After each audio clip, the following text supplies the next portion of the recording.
ദിവീഷ് ഇവരുടെ സ്ഥിതി എന്താണ്, അല്ലെങ്കിൽ നിലവിലെ സ്ഥിതി എന്താണെന്ന് നമുക്ക് ഒരു രീതിയിലും നിഗമനത്തിലേക്ക് എത്താൻ സാധിക്കുകയില്ല.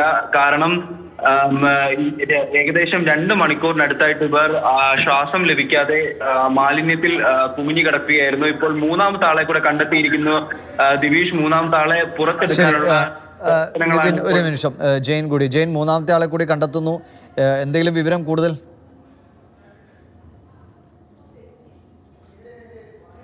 ജെയിൻ, ദിവിഷ മൂന്നാമത്തെ ആളെ കൂടി കണ്ടെത്തിയിട്ടുണ്ട്. ആ 3 പേരെയും പുറത്തേക്ക് എടുക്കാനുള്ള ശ്രമം നടന്നുകൊണ്ടിരിക്കുകയാണ്. ഇപ്പോൾ മൂന്നാമത്തെ ആളെ പുറത്തേക്ക് എടുക്കുകയാണ്.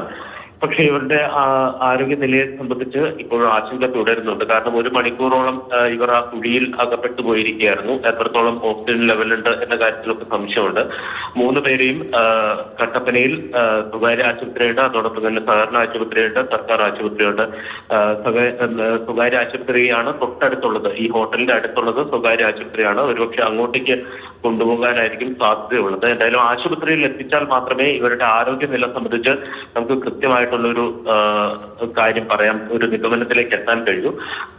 എന്തായാലും ആശങ്കപ്പെടുത്തുന്ന ഒരു സാഹചര്യം തന്നെയാണ്. കാരണം ഈ 3 പേരും പൂർണ്ണമായും ചെളിയിൽ പൊതിഞ്ഞ നിലയിലാണുള്ളത്.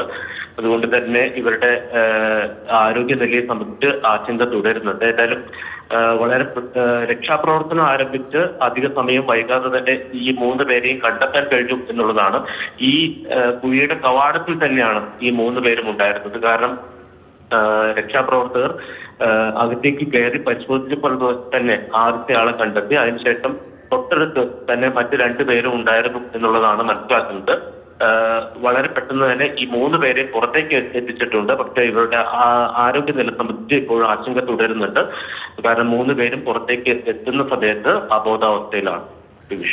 3 പേരും അബോധാവസ്ഥയിലാണ് എന്നാണ് മനസ്സിലാക്കുന്നത്. കാരണം ഒരുപക്ഷെ വിഷവാതകമൊക്കെ നിറഞ്ഞൊരു അവസ്ഥയായിരിക്കാം. മാലിന്യക്കുഴിയാണ്, ഏറെക്കാലമായി കിടക്കുന്ന ഒരു സ്ഥലമാണ്. അതുകൊണ്ട് എന്താണ് അവരുടെ ആരോഗ്യസ്ഥിതി എന്നതിനെക്കുറിച്ച് അറിയാൻ നമ്മൾ കുറച്ച് സമയം കൂടി കാത്തിരിക്കേണ്ടി വരും. ജീവന് അപകടമുണ്ടാകാതിരിക്കട്ടെ എന്ന് കരുതാം.